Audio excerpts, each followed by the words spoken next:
اولا كده لو ما شفتش الفيديو اللي فات من حكايه ساكورا فروح شوفوا الاول علشان تعرف بقيه الاحداث. وبعد ما شفنا لحظه رمي سور لفرد حشير الكلب بالشكل الفخم ده بنشوفه بيقرب عليه بنظره كلها غرور وكبرياء، وفرد حشير الكلب مصدوم ومش فاهم هو ازاي قلب وحش كده ولسه هيهجم عليه بنلاقي سو بيدمره، بل بيكون كمان عايز يكمل عليه بس بيوقفه ساكورا لانه فقد الوعي اصلا، وضربه واحده تانية والشخص ده هيموت. ولسه بيساله سو هو هادي ليه كده ومش متضايق بعد كل اللي حصل وخصوصا لنيري، فبيقول له ساكورا انه فعلا متضايق بس من نفسه لان بسبب غروره والكلام اللي قاله من شويه الدنيا باظت وحصل كده. هنا سو بينصدم من كلام ساكورا اللي بيقوله انه هيعمل كل اللي قدر عليه ومع ذلك بيقول كل الكلام ده، بس فجاه سو بيتحول من مود الغضب لشخصيته المتفائله، وده بيفاجئ ساكورا وبيقول له ان كلامه صح بانهم لازم يخلصوا الدنيا. بس فجاه ساكورا بيمشي وسو بيقول انه مش قد ساكورا في حسم المواقف. بنرجع لكاكي وقائد عشير الكل اللي فعلا بيكونوا بدأ القتال، وطبعا ما فيش اي نزاهه في قتال ناتوري، وماسك عصايه بيسبول في ايده. كاجي بيحاول يضربه لكن ده ما فيش حاجه بتاثر فيه، بيوقع كاجي على الارض اللي لسه هيضربه ولكنه بيهرب فورا. وفي اللحظه دي ناتوري بيقول له انه حس بان الوحش اللي جواه عاوز يطلع وكمان عايز اضمك لفريقي لان ما ينفعش تبقى بطل لان بطبيعتك الحقيقيه انت شرير ووحش. هنا كاجي بيبدا يفكر في ماضيه لما تعرض للتنمر زمان وفجاه لقى نفسه مدمر العيال اللي قدامه وكانه وحش هايج، وبيعرف كيجي قد ايه هو حاسس بالاحباط في كل مره بيحصل فيها كده، ولكنه دلوقتي قادر يتحكم في قوته وده بفضل زملائه واصدقائه في فيورين.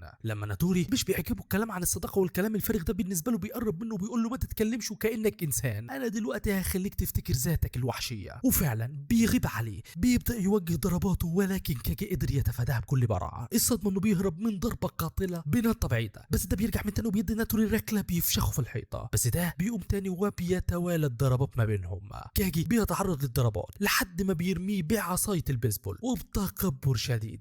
ناتوري بيقول له الضعف ده انت خيبت كل توقعات وشكل موضوع الصداقه ده تافه جدا، هو ده اللي خلاك ضعيف يا صاحبي. وبينزل ضربه وضحك فيه بعصايه البيسبول ومش رحمه نهائي، بيقول له الشخص ده غيره شخص غير مؤهل انه يكون مدرب لوحش زيه، لسه هيديه الضربه القاضيه ولكن كاجي بيهرب منه بس ده بيرجع اقوى من الاول. بيلاحظ ان من كتر الضرب عصايه البيسبول باظت. الصدمه اننا بنشوف كاجي ما بقاش في وعيه وشكله كده فعلا هيطلع الوحش اللي جواه، وده بيعجب ناتوري جدا وبيقول له هات اللي عندك تعالى لي حبيبي. بيوجه له ضربه ولكن كاجي بيرد له الصعصعين بضربه اقوى بيدمره بيها. ناتوري بيبتسم زي المجنون وبيقول له ايوه ده الوش اللي عايز اشوفه من بدري. بيضربه ضربه قويه جدا حرفيا نازل ضحكه فشخ فيه. ناتوري بيتمسح به الارض وما زال مبتسما. ده اتجنن خلاص لحد ما كاجي بيديله ضربه قاضيه بينهيه على الارض، ولكن لانه مش في وعيه بيمسكه بيكون خلاص هيخلص عليه ولكن بيرجع لوعيه على اخر لحظه وبيلحق نفسه قبل ما يقتله. بنشوف قائد كل مرمي على الارض بدون اي حراك. كاجي بيبص له بكل فخامه وبيقول له ما كنتش متوقع انك هتقع بالسهوله دي، وفي اللحظه دي بيوصل الى موته ومعاه كوسومي اللي بينبسط من فوزه وبيديله الخبر الاجمد الا وهو افراد فريق اللي تم هزيمتهم بنجاح. وكسوما بيقول لكاجي انه لازم يكافئهم، ولما بيساله يعمل ده ازاي فبيمسك ايديه هو وانيموتو وبيرفعها له وبكده يكون النصر من نصيب فيورين اللي فعلا بيفرحوا بالفوز وبيبان على وشهم علامات الفخر والانتماء. وفي اللحظه دي بيكون ساكورا مرتاح شويه ولكن بيتوعد انه هيكون اقوى من كده بعد المعركه. انزاي بيفوق وهو مش مستوعب اللي حصل، ولما بيعرف انهم كسبوا بيفرح لكن مصر يعتذر. ولما بنشوف كوسومي وهو بيطمن عليه بيفاجئوا ان السنباي بتوعه جه يدعموه هو كمان، وبيوروا له ناغاتو اللي بينهار على الارض مش فاهم ليه كل ده حصل وبيسالهم بتوتر هم عملوا كده ليه. انا قلت ما تتدخلوش. ساكورا بيتدخل وبكل برود بيقول له ما تفهمش الموضوع غلط، انا عملت كده علشان قائد كل استفزني مش عشانك. صحابه بيفتكروه قاصر. ساكورا بيفهمهم ان في بنت اسمها تسو بتبكي علشان مش قادره تساعده وان كمان انزاي اتضرب علشانه. وبعدها ساكورا بيساله هو ليه مش رافع راسه وهو عنده اصحاب بالشكل ده وليه مش فخور بيهم، وبيساله كمان عن السبب اللي خلاه يبقى كده ورفض المساعده. ساكورا بيفتكر لما سكان مدينه فيورين قالوا انهم بيتفرجوا عليه وبيقول لناغاتو نفس الجمله وهي ان اصحابه بيتفرجوا عليه. الكلام ده مش بيأثر في ناغاتو، لا ده بيأثر في الكل. ناغاتو بيبدا يعترف انه ظلم انزاي وانه عمل حاجات ما تتغفرش وعلشان كده شايف نفسه ما يستاهلش حد ينقذه، لكن كاجي بيرد عليه وبيقول له ان المهم ان انزاي ضحى علشانه وانه ما يخليش تضحيته تروح حتى لو هو شايف نفسه ما يستاهلش. فده مش معناه ان الناس كلها شايفه كده. هنا ناغاتو بيعيط ولسه مش فاهم هم ليه طيبين قوي معاه كده، بس هنا انزاي بيهدي بيقول له ان طالما كان بيسأل نفسه هو ليه انضم الكيل التسجيل وبيطلب منه يقول له على الموضوع. ناغاتو بيسكت شويه وبعدها بيبدا يحكي. بنرجع لفلاش باك يوم تخرجه من الاعداديه، وناغاتو وقتها كان بيقرا رسائل من انزاي بيقول له في انه عايز يجرب حاجات جديده زي يروح البحر وكده. لكن فجاه وهو ماشي بيسمع صوت ضرب، بيشوف شويه بلطجيه بيتنمروا على طفل صغير وسارقين اكله ومحفظته نازلين في ضرب. ناغاتو مش بيقدر يسكت وبيواجههم كلهم، وبدل ما ينقذ الواد هو اللي بياكل الضرب. الواد بيبص له وهو مش قادر يعمل حاجه لحد ما بيظهر شخص مجنون بيفشخ العصابه حرفيا. الشخص ده هو ناتوري. بعد ما بينقذه بيقول لناغاتو انه جامد. ناغاتو بيكسف وبيقول له انا ضعيف، لكن ناتوري بيرد عليه بشجاعه، مش في القوه بل في انك لوحدك قدام المجموعه دول ومع ذلك ما انسحبتش، وكل دون علشان تحمي شخص. ناغاتو بيروح فعلا مقر العصابه، بيلاقي مجموعه كبيره وناتوري بيقول له انه القائد. بس فجاه ناغاتو بيشوف واحد من العصابه بيتضرب لانه حاول يمشي منها، ولما بيسال ناتوري هيدخل ولا لا بيتفاجئ ببوكس في وشه. ناتوري بيقول له كنت عارف انك طيبه وعلشان كده سهل نستخدمك، وانت من دلوقتي لعبتنا ومش هتعرف تهرب مننا. هنا ناغاتو بيتصدم وبيفهم ان ناتوري خدعه والكلام الجدير كان مجرد سم في العسل. من اللحظه دي بتبدا حياه ناغاتو الجحيميه، سرقه، ضرب، مهام بشعه، ومره مطلوب منه يسرق $200 ومره مطلوب منه يسرق $200 او $500، ولو فشل هيتعاقب $10 ضرب. الضغط خلاه يسرق اي حاجه، اي شيء يشوفه قدامه. ودي بقى بتكون حكايه ناغاتو. الكل بيسمع الكلام ده وهو ساكت الا انزاي اللي بيكون متضايق جدا وبيتاسف له، بيقول له لو كنت اقوى كنت هقدر اجيبك معايا للبيت، بس للاسف انا ضعيف. ناغاتو وكل الموجودين بيتفاجئوا من كلامه، وناغاتو بيوقف وبيقول له انه حتى لو هزم كل افراد كيل هنا برضه مش هيقدر يروح معاه، وان شخص زيه عمل كل الحاجات البشعه دي ما يستحقش يكون ليه مكان، وانه طالما كان نفسه يبقى زي واحد شخص قوي زيه ورائع، وانه كمان فاكر انه لما ينضم للعصابه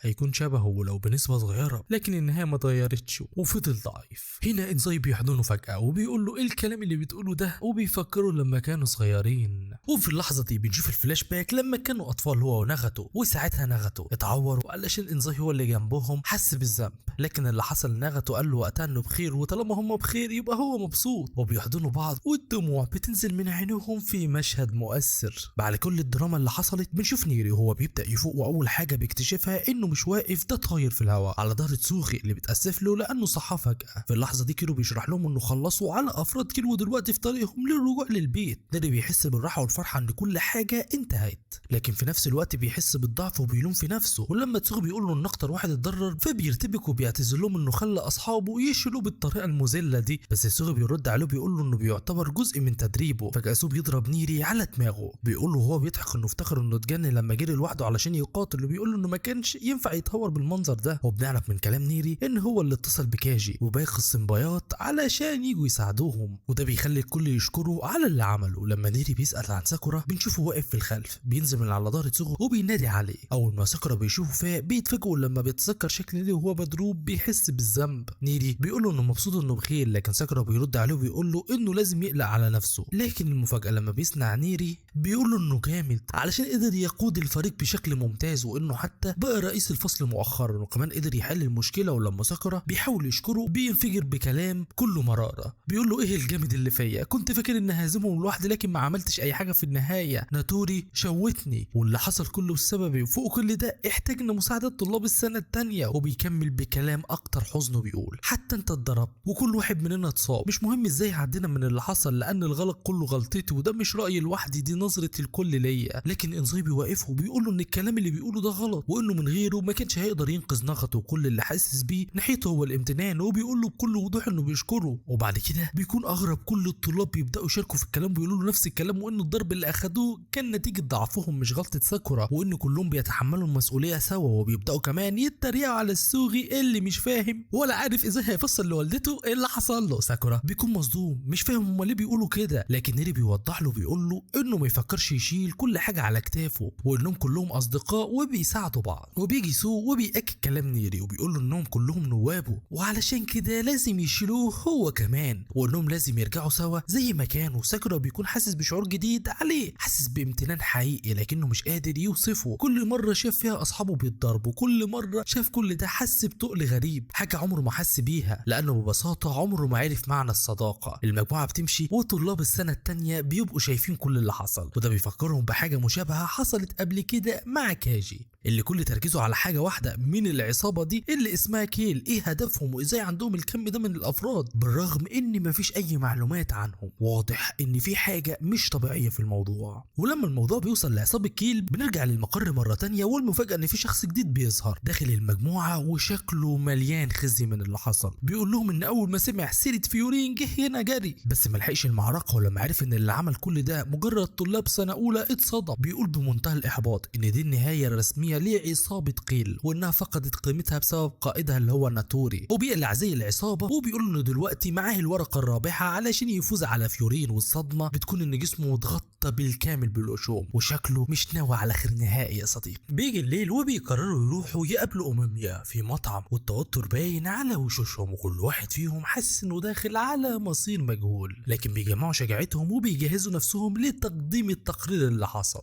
اول ما بيفتحوا الباب المطعم بيتصدموا، بدل ما بيلاقوه قاعد ببروك كالعاده بيلاقوه عامل حفله، الموسيقى شغاله والاكل واصل للركب، وأممية قاعد يضحك وبيرحب بيهم كانهم ضيوف شرف في عيد ميلاد. وبيفاجئهم كمان انه بيقعدهم معاه على الطاوله. ساكورا مش بيكون فاهم اي حاجه وبص حواليه كانهم داخلين البعد الغلط. انزاي بيبدا يحكي كل اللي حصل بالتفاصيل وبيشرح لأممية ازاي المعركه اتطورت وبيعتذر عن اي تاثير حصل فيها. الكل بيستنى رد فعله، عيونهم مش قادره ترمش حتى، لكن أممية بيقرر يكسر القاعده كالعاده وبيقول لهم بمنتهى الهدوء حصل خير. مش بس كده، ده كمان بيهنيهم على فوزهم، بيقول لهم انهم عملوا شغل ممتاز. والكلام ده بيخلي ناغاتو وانزاي يبصوا لبعض مش مصدقين ان كل الكلام ده من رد فعل أممية. وفجاه صاحب المطعم بيظهر وبيعلن انه قرر يقدم لهم الاكل مجانا تقديرا لمجهوداتهم في حمايه المدينه.